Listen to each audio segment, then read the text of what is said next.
welcome all of you to this postgraduate teaching program. And I will be speaking on how to prepare long case. So this is from students' perspective and what I would look for in an examinee in a long case. This is from examiner's perspective. So both things will be covered in this lecture only. And before I go with the talk, I will just narrate a personal incident during my final exam. And I am here to help you. Please help me so that I can help you.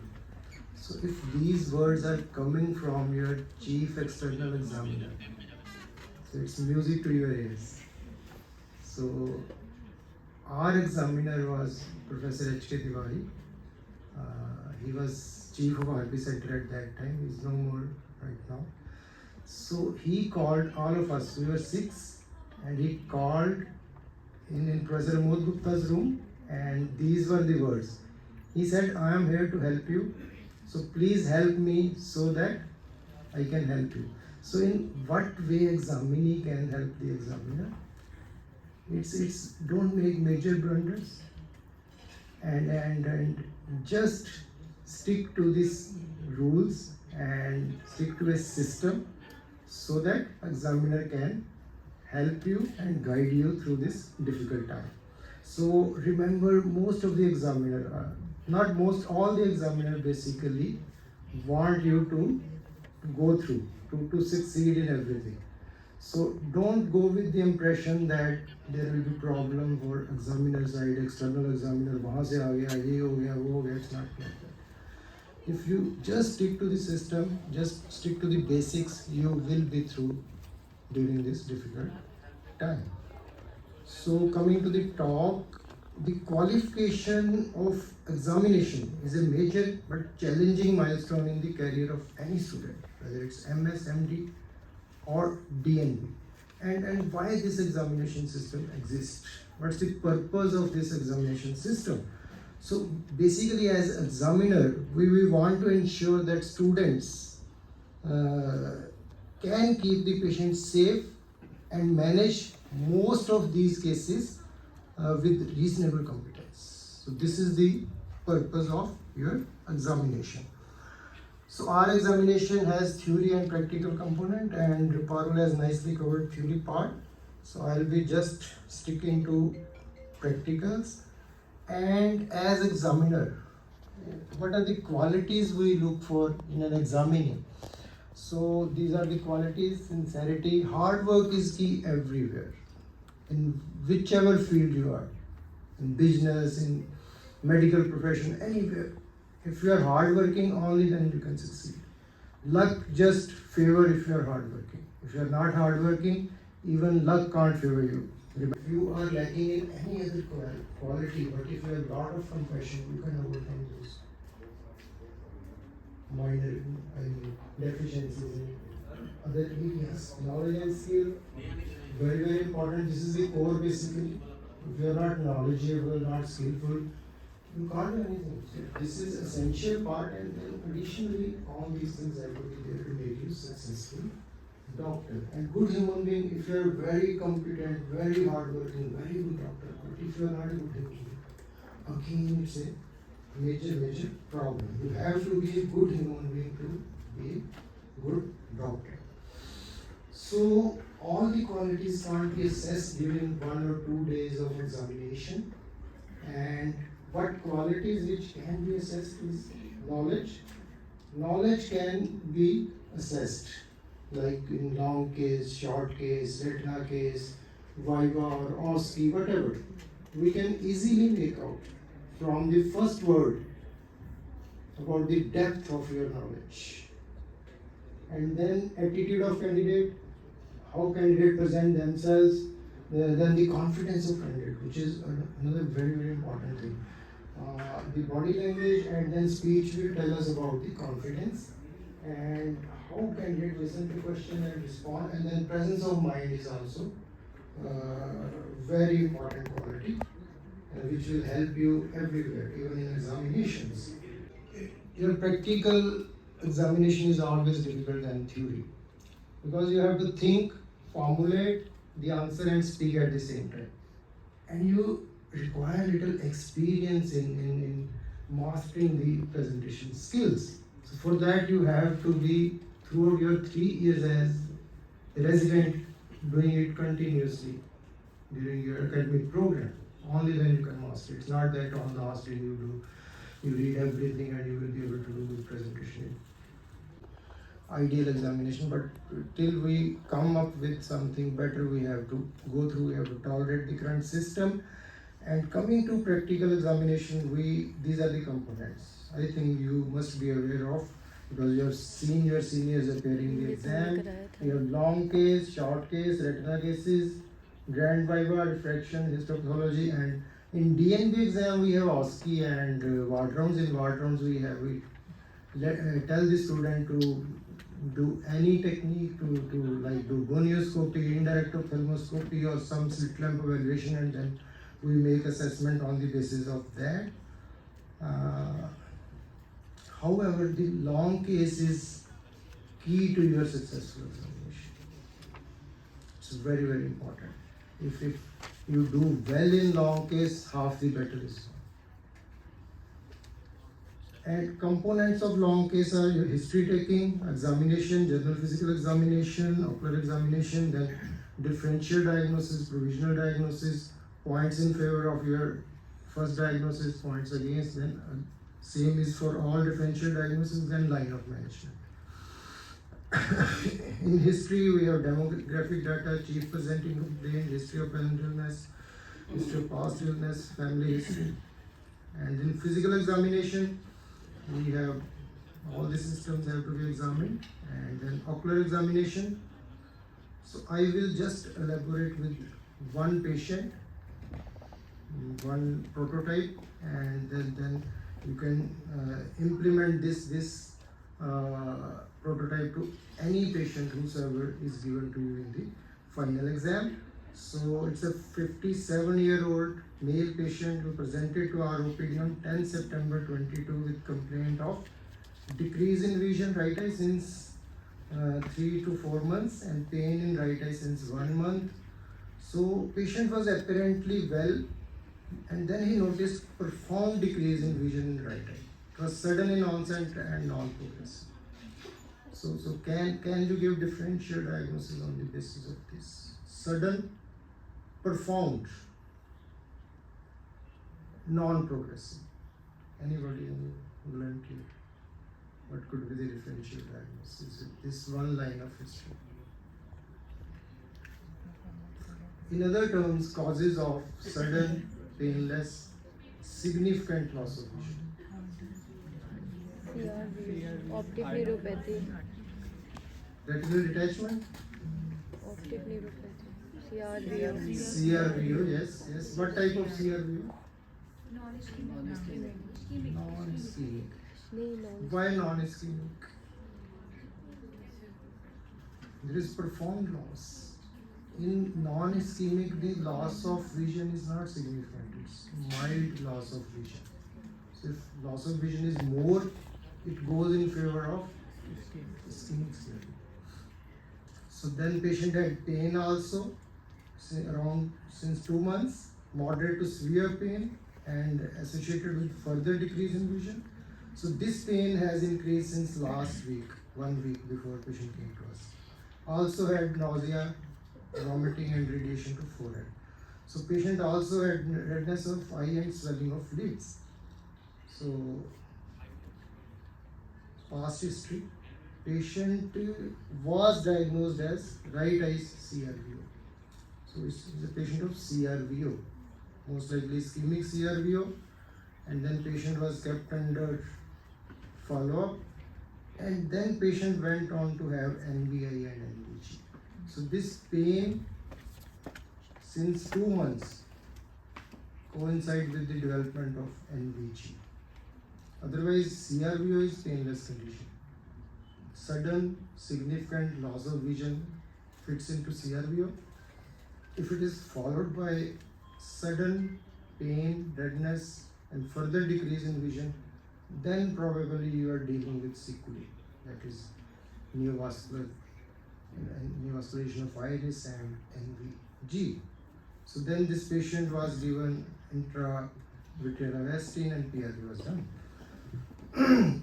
However, the high IOP continued and then patient underwent a surgical procedure, right-eye trabeculectomy with original plug was done.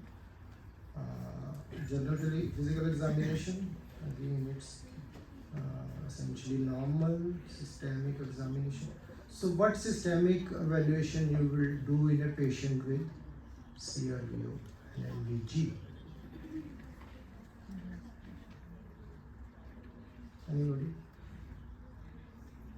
Which system you will like to examine? CNS. CNS, why CNS? CV. CNS. Carotids. Because sometimes it's carotid insufficiency which is leading to NVG, and we have to differentiate what's the underlying pathology.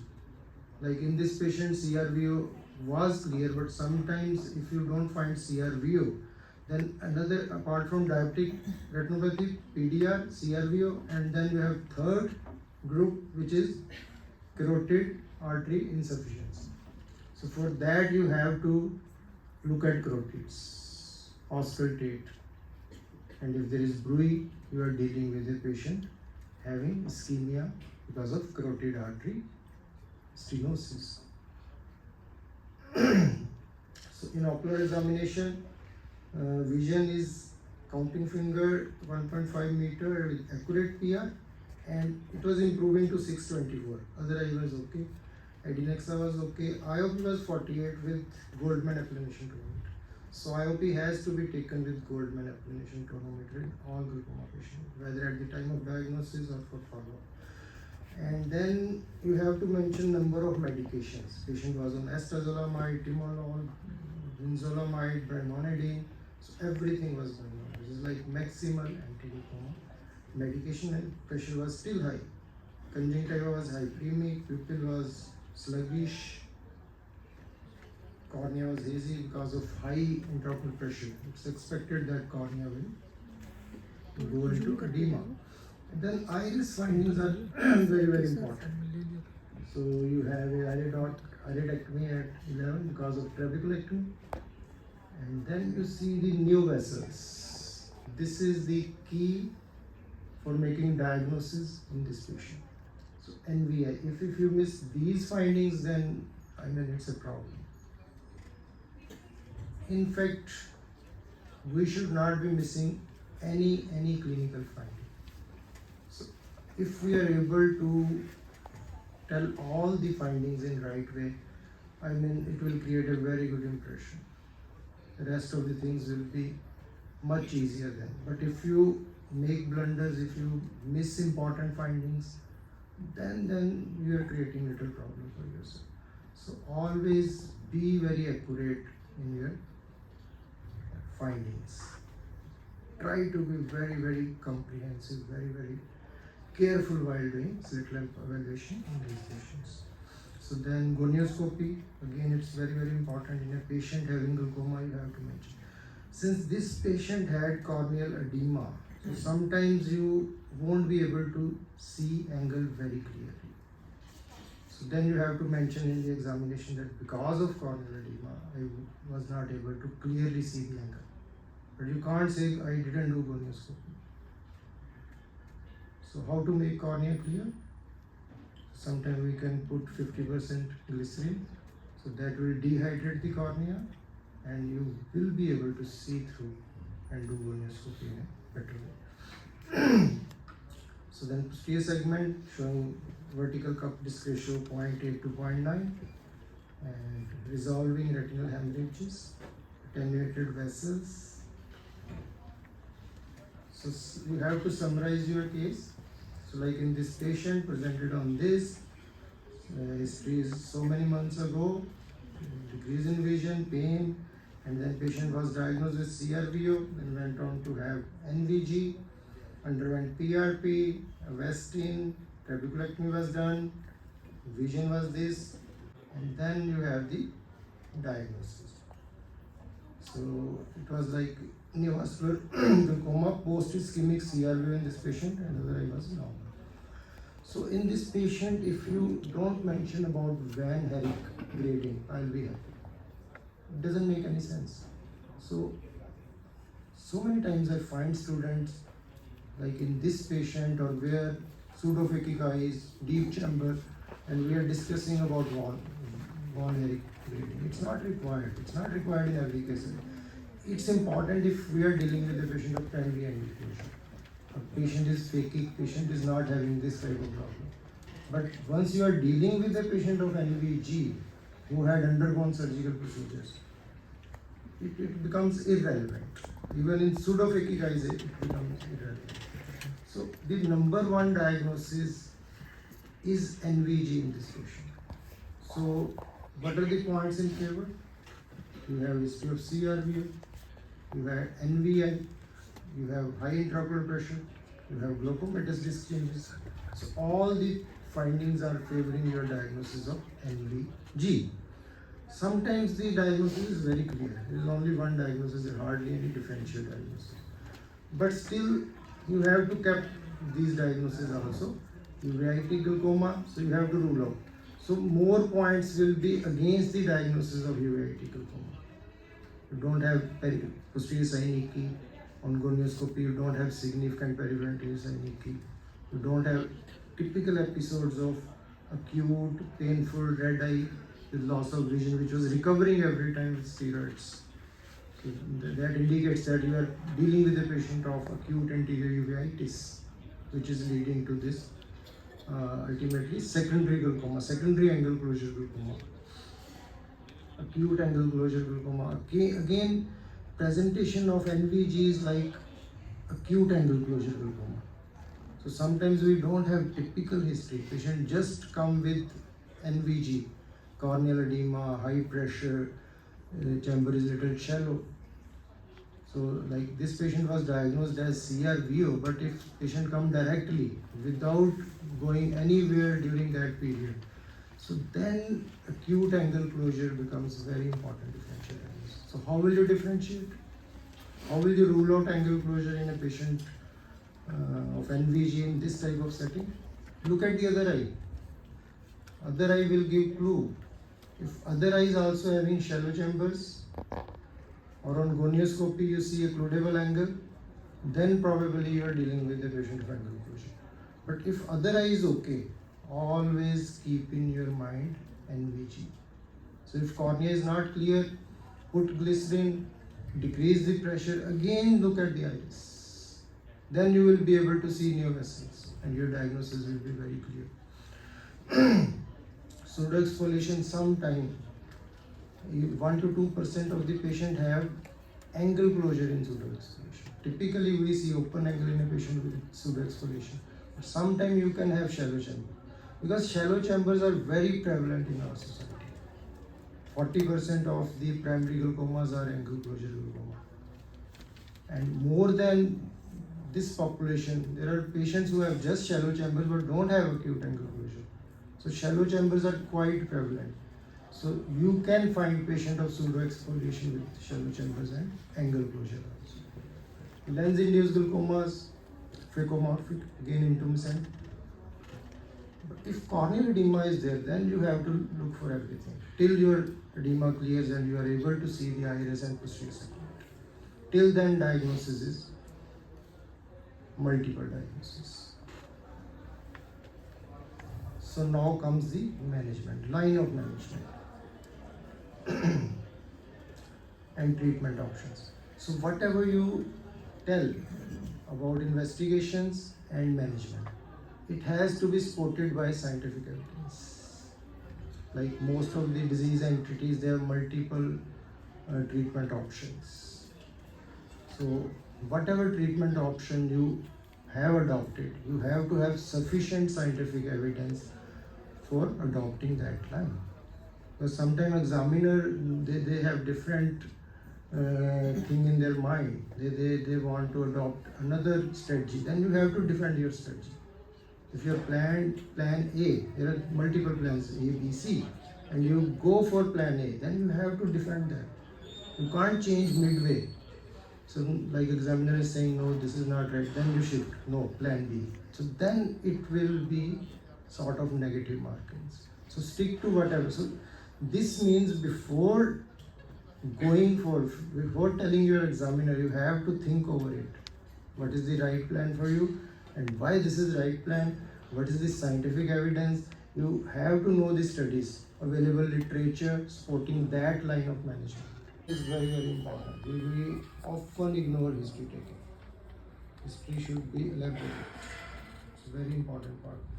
Look, in short case or fundus case, nobody will ever ask history except duration of diabetes or loss of vision, duration of loss of vision.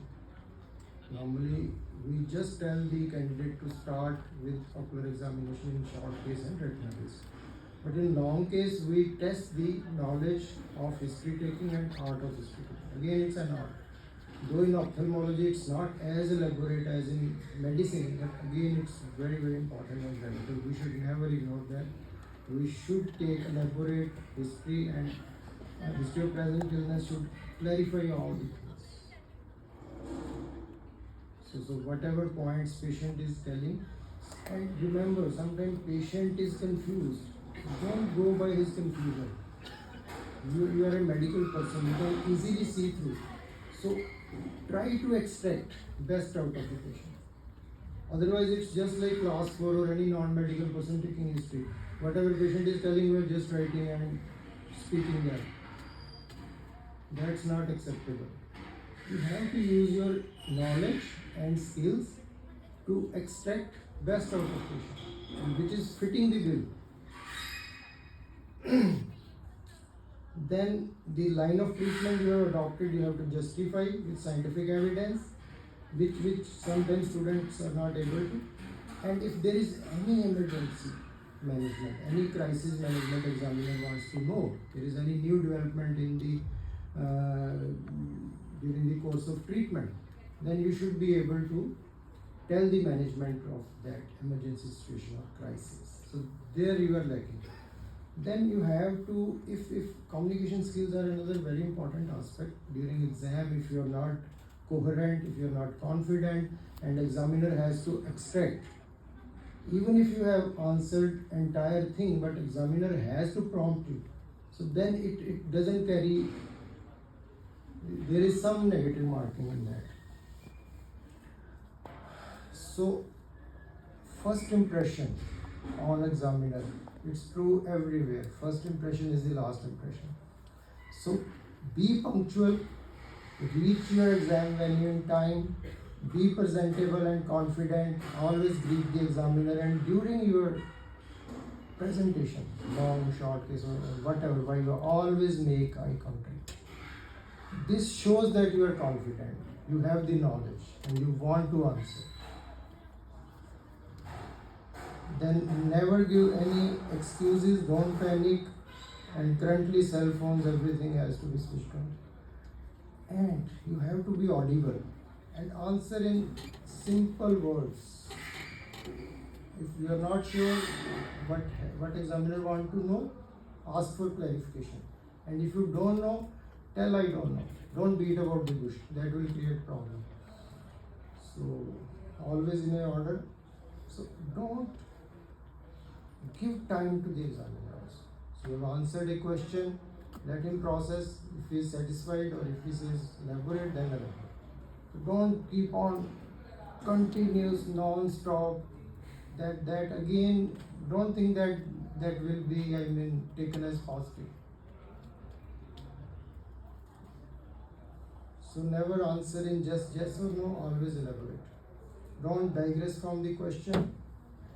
Don't give incoherent answer, and never start answering before examiner has completed the question. Sometimes there is a twist in the question. So don't go by first half of the question. And never take any criticism by the examiner, whatever. It should be healthy, taken in positive way, never take it personally, don't get angry, don't take offense, don't use too many abbreviations. And if you have told something, don't repeat it. And always thank the examiner at the end. Never cry, never look desperate at the end of case presentation, whatever, long, short, or whatever. And then remember, the examiner really wants you to do well. So he has come half the way, meet the halfway. Meet them the halfway, then it's through.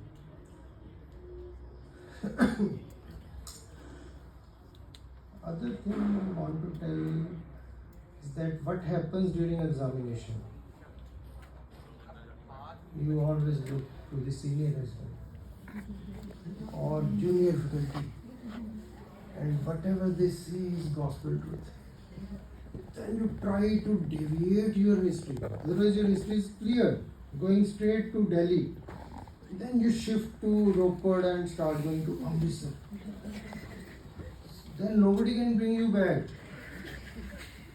And as examiner, I am never interested in your diagnosis. I never expect you to diagnose. I am not here to assess you as a professor or assistant professor. I am assessing you as a resident. So I will just look at how you are able to go the right way. Your history taking, your examination, whether you are not missing any important clinical findings, then how you are using that history and clinical finding in making a track and reaching to some conclusion, rather than definitive diagnosis. Definitive diagnosis like मैं बोलता ही नहीं. That's not important. Because diagnosis you will come to know. File से देख लिया, sir ने बता दिया, किसी ने बता दिया. So never listen to your senior resident or junior faculty. Just go. You have experience of 3 years. Listen to your heart. Gut feeling होती है ना, तो वो that will guide you. In every crisis, as human being, we listen to our inner self. So that's true everywhere, during exam also. And so many times I see students judging themselves, evaluating themselves during examination. First thing is, when you are in stressful condition and appearing in exam is not easy business. If I have to appear in exam or anybody in interview, still you sweat. So anybody can fail in examination. Professors can fail, senior professors can fail, anybody can fail. Because my line of thinking, I want that line of thinking. I can fail you because you are not as per my line of thinking. So you are nobody to judge yourself or evaluate yourself. University is appointing examiner to evaluate you. Why? University is not stupid. And in stress, you can always misjudge. So if you misjudge or start evaluating, my long case was not good, what will happen? You will go into crisis, you will go into depression, then you will do worse in your short cases and retina cases and viva. Long case is very, very important, but still you can recover. Suppose as per your analysis you have not done well, but if you focus, don't lose your patience, don't panic, and do well in other short cases, retina cases, viva, you are through. So never judge and never finalize that I did very bad, no, I am out. No. Always keep patience. Stick to plan during examination. And don't panic.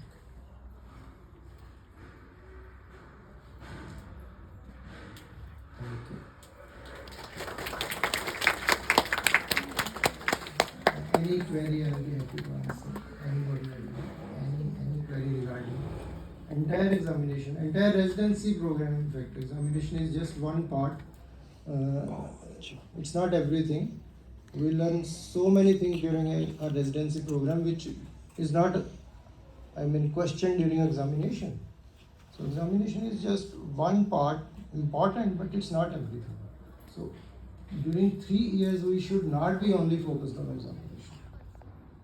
We have to learn everything, but keep in mind that there is examination system. You have to tailor make your learning according to that system, that you do well in that also, but you have to learn so many other things which you need later on when you become a clinician or surgeon. So one query. So the query is like we have all this examination system and everything, the residency program.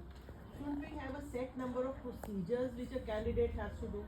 That's not a part of the curriculum. With these many surgeries, the candidate has to do, I don't know. Surgical part we will coming to panel. So surgical training is a problem universal, everywhere. It's not only in our country. And acquiring surgical skills take time. So that kind of NMC is NMC coming up has with, somehow. it's coming up with the MS teaching schedule, wherein it's making certain procedures mandatory and it's also trying to give a number to it. But that's essentially more to procedures rather than surgeries. Surgical only. But I think it's a good step that they are committing to the fact that everybody should know PRP laser or everybody should know a laser iridotomy. At least 10 they should have done. So it's a good step in the direction of standardization, but we still have a long way when it comes to surgical procedures, ma'am. There are so many students who have not even seen a retinal surgery in their life. So we individually as a college can do, but there has to be some uniformity in the entire teaching system or teaching institute across the country. Before we jump to surgical procedure, I will put more focus on your wet labs also and your simulator training. I think So simulator can be graded, the training yes, should be graded. so you have to have certain level of scoring on simulator or certain you have done certain this wet lab procedures. Only then you can go ahead in real world surgical your procedures. So that is step one. But definitely we have to have some fixed number like 20 phacoemulsification during your junior residency, which has to be done either assisted or independently, because ultimately it's the surgical skill which matters. So what is happening currently, our residents are completing their residency then running from one place to another to acquire surgical skills. So that is not the way to go in an ideal residency program. So I hope in future things improve. In our college also we are having good number of surgeries, but unfortunately COVID came and then camps. What we were doing most of the surgeries or training of residents in camps. So we were getting lot of camps, and in camps we were doing only phacoemulsification. So like we were getting 100 or more than 100 cases in a week, and then 20 cases a day, and it was exclusively for junior residents. So our surgical training was quite okay. This is because of COVID, and I think still camps have not come back to same level.